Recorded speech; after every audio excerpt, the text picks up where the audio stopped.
Excuse me, ICU कहाँ है? ये रहा। डॉक्टर, मैं मानसिंह खुराना, मेरी दादी मां अंदर है। ओह, आप हैं मिस्टर मानसिंह खुराना। अच्छा हुआ आप आ गए। देखिए, सावित्री जी को बहुत गहरा सदमा पहुंचा है, इसीलिए उन्हें स्ट्रोक आए हैं।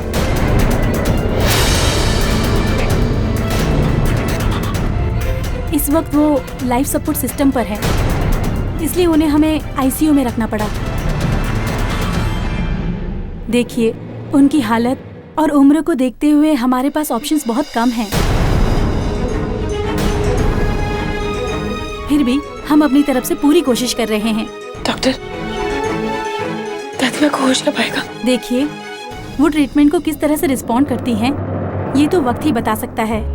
और डॉक्टर, मिस्टर खुराना, अभी तक हमने उन्हें जो भी ट्रीटमेंट दिए हैं वो रिस्पॉन्ड नहीं कर रही हैं।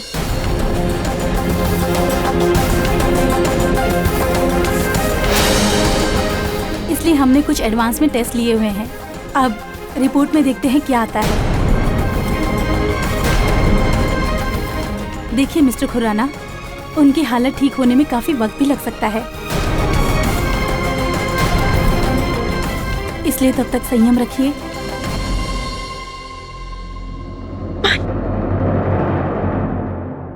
पता नहीं अचानक से क्या हो गया। इतनी सारी मुश्किलें एक साथ।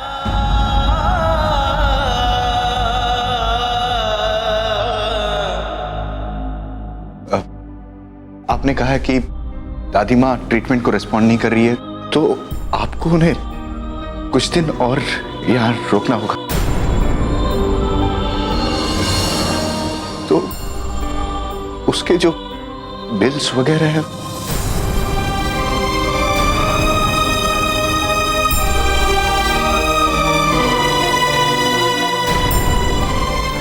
कैसी बातें कर रहे हैं?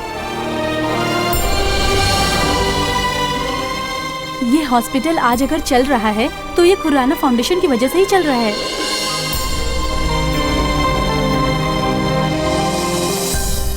सावित्री देवी जी ने इस हॉस्पिटल के लिए इतना कुछ किया है कि उनका एहसान तो हम नहीं चुका सकते, लेकिन उनका इलाज तो कर ही सकते हैं ना।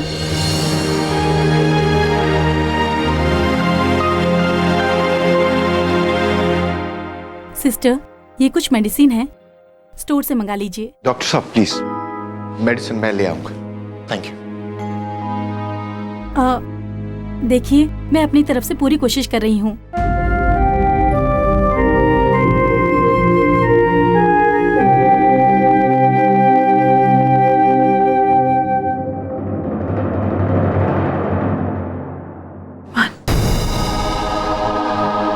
कौन है ये, जिसने 2 दिन में हमसे सब कुछ छीन लिया? अस्कृत, एक बार वो मेरे सामने आ जाए। मिस्टर मान, ये आपके लिए।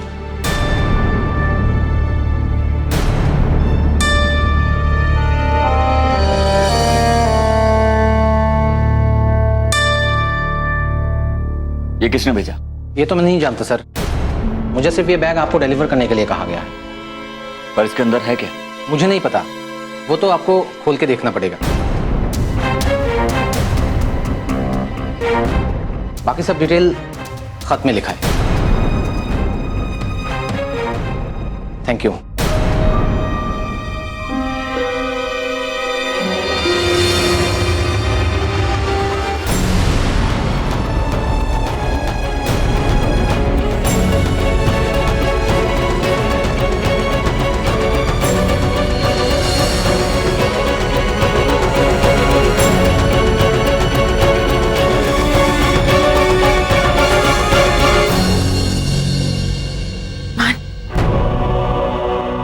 ऐसे मौके पर जब हमारे हाथ से सब कुछ निकला जा रहा है, कौन है ये मददगार जो हमें पैसे देकर हेल्प करने की कोशिश कर रहा है?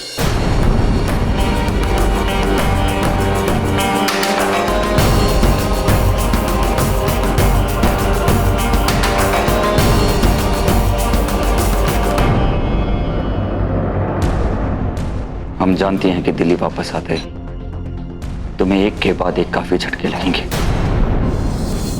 और वो भी इस तरह कि जिनकी तुम्हें उम्मीद भी नहीं थी।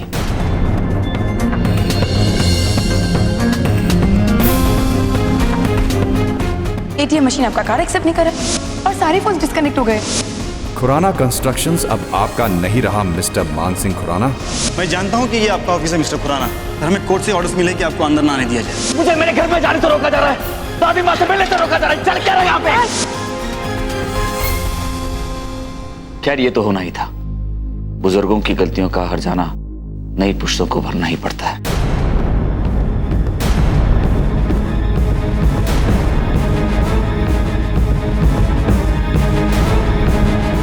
ये पैसा तुम्हारी मदद के लिए भेजा गया है। ये पैसे लो और खुराना कंस्ट्रक्शन को हमेशा के लिए भूल जाओ। ये पैसे लो और खुराना कंस्ट्रक्शन को हमेशा के लिए भूल जाओ।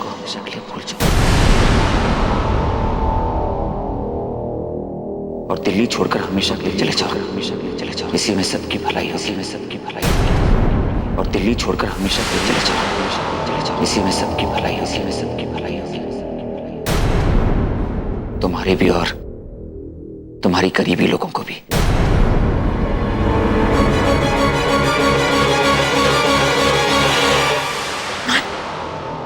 ये कौन हो सकता? ये जो भी है, बस एक बार मेरे सामने आ जाए तो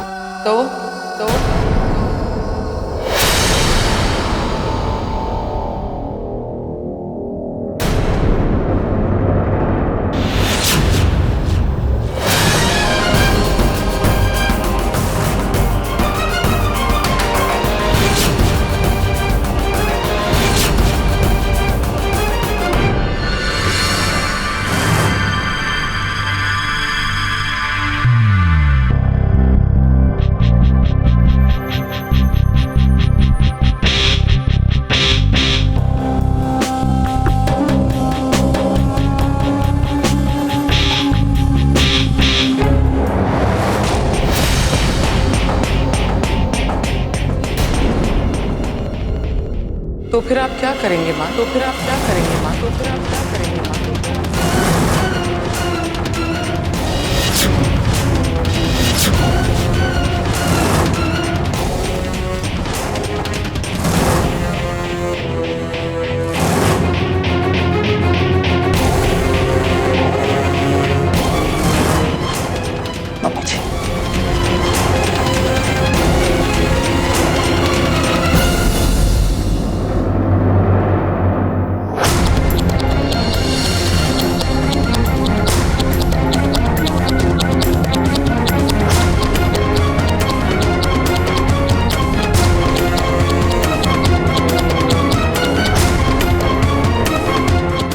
मम्मी जी, मम्मी जी मत कहिए माँ।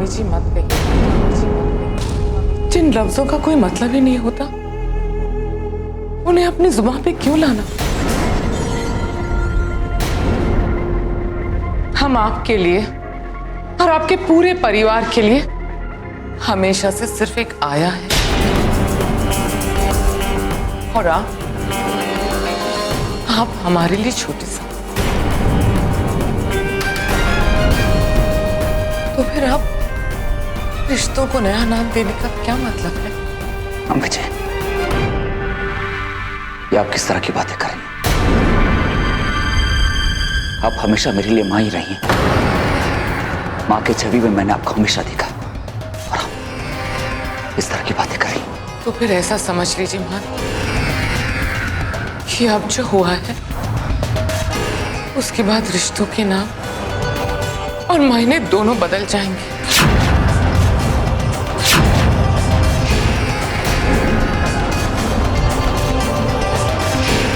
हम माँ कहलाने के लायक नहीं रहे।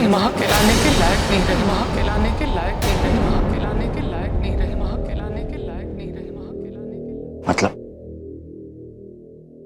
ये सब आपने किया?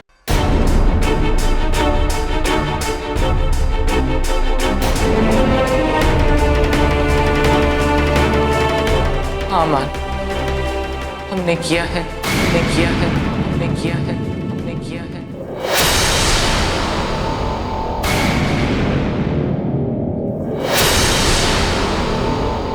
क्या करते दिल पे पत्थर रख के मजबूरी में किया है हमने।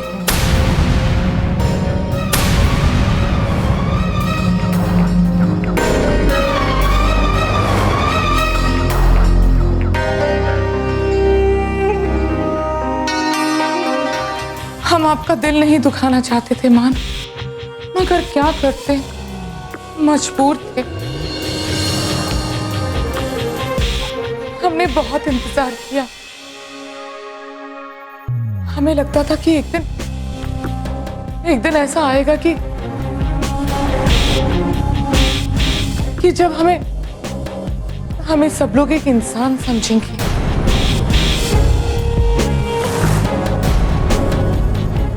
हमारे साथ भी सब कुछ अच्छा होगा। हमें इस घर में वही हक मिलेगा जिसके हम हकदार हैं।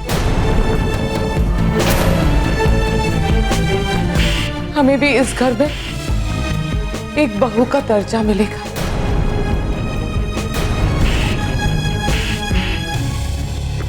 जो हमारा हक था।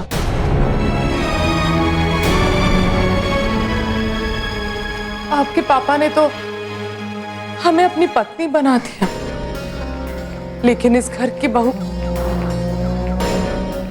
बहू का दर्जा हमें नहीं मिला।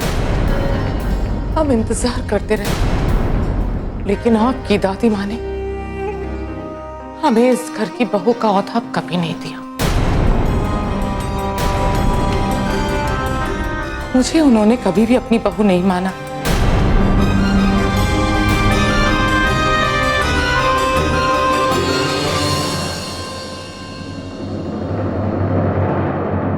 और उन्हीं की वजह से समाज ने हमें कभी पुराना खानदान का हिस्सा समझा ही नहीं।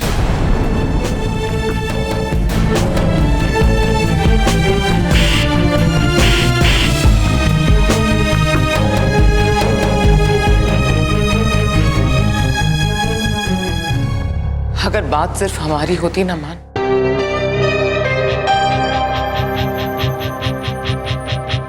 तो अपना दुख हम समेट कर चुपचाप रह जाते, लेकिन हम अपनी आंखों के सामने इतिहास को दोहराता हुआ नहीं देख सकते थे। जो हमारे साथ हुआ है, जो हमने सहा है, हम अपने बेटी के साथ ऐसा नहीं होने दें, ऐसा नहीं होने दें, ऐसा नहीं होने दें, ऐसा नहीं होने दें, ऐसा नहीं होने दें।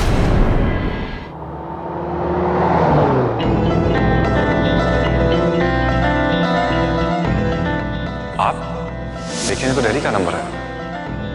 आप इंडिया? ठीक है, मैं शाम को दिल्ली वापस आ रहा हूँ, आके आपसे मिलता हूँ।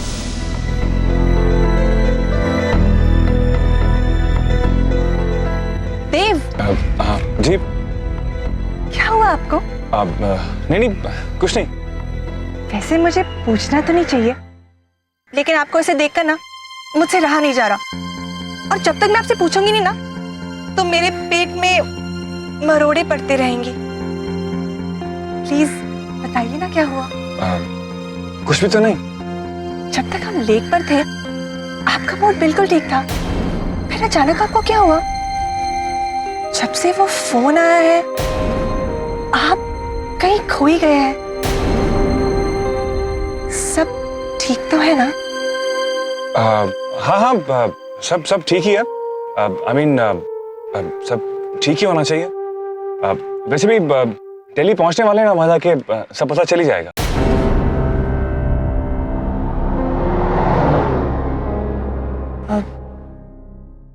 अगर आपको ऐतराज नहीं है, तो क्या मैं पूछ सकती हूँ फोन किसका था, जिसने आपको इतने सोचने पर मजबूर कर दिया? मेरी मॉम का। आपकी मॉम का? आप भी ना, इसमें परेशान होने वाली कौन सी बात है? नहीं, एक्चुअली वो बात यह है कि मेरी मॉम कनाडा में रहती हैं और उन्होंने बताया नहीं कि वो आ रही हैं। बस अचानक ही फोन आ गया कि वो दिल्ली में है। तो ओहो, वो आपको सरप्राइज देना चाहती होंगी। हाँ, सरप्राइज देना चाहती होंगी। आई जस्ट होप कि सरप्राइज अच्छा ही हो। आई मीन अभी बस 1 घंटे में दिल्ली पहुंच जाएंगे ना तो मालूम पड़ जाएगा कि क्या बात है। ठीक है। हमें माफ कर दीजिएगा मान। हम जानते हैं कि हमने आपसे ज्यादा अपने खून को अहमियत देने की गलती की है। अगर हम क्या करते मान, हम देव को आपकी उंगली पकड़ के घूमते हुए नहीं देख सकते।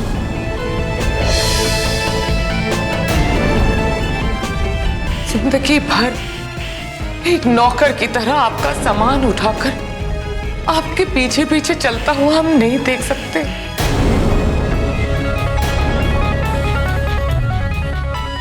अम्मा जी,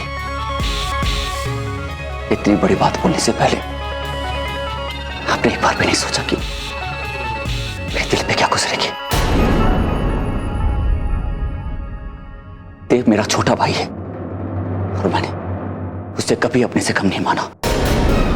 और आप ये सिर्फ कहने की बातें हैं मान।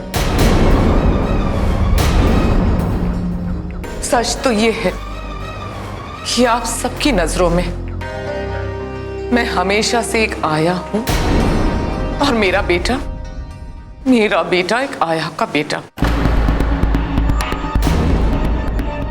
ऐसी बातें आप कहते ही क्यों है मान, जो आप कभी पूरी नहीं कर सकते? अम्मा जी, आपने एक बार मुझे कहा तो होता, या देव ने कहा होता, मैं अपना सब कुछ उसके नाम कर देता।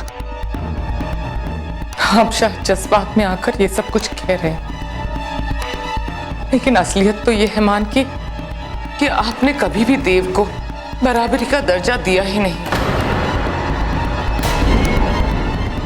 आज आप ये सब कुछ इसलिए कह रहे हैं क्योंकि हम अपने बेटे के हक के लिए लड़ रहे हैं। असलियत तो ये है मान कि अपनी जायदाद कभी भी कोई किसी के साथ नहीं बांटता। 4 दिन बाद जब आपको इस बात का एहसास होगा ना कि आपको अपनी दौलत किसी के साथ बांटनी पड़ रही है, तो आप इस बात से मुकर जाएंगे। वैसे भी मैंने इस घर में ऐसा हमेशा होते हुए देखा है। वादे तो सभी करते हैं, लेकिन वादे पे खरा कोई नहीं उतरता मान। हम खड़े हैं ना आपके सामने मान, इस बात का जीता जागता सबूत। तो ठीक है, फिर 4 दिन का इंतजार क्यों करना? अम्मी जी, मैं आपका बड़ा बेटा मानसिंह अपनी सारी जायदाद आपके और देव के नाम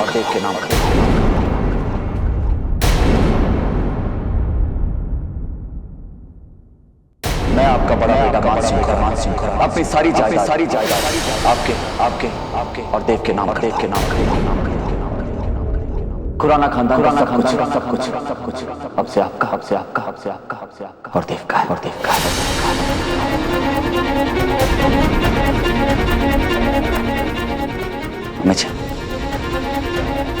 मुझे एक भाई नहीं चाहिए।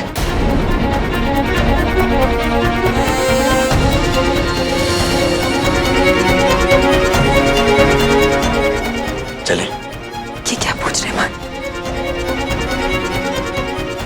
जीवन संगिनी हूँ आपकी, हमरा हूँ आपकी। गीत की जिंदगी आपकी जिंदगी। आप जिस राह पर चलेंगे, गीत आपके साथ चलेगी।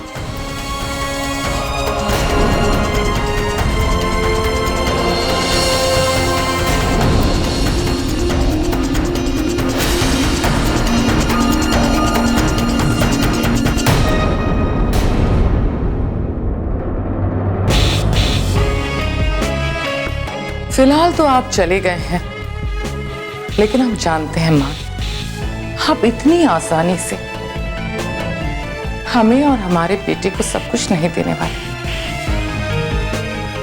इसके लिए हमें बहुत सख्त कदम उठाने होंगे।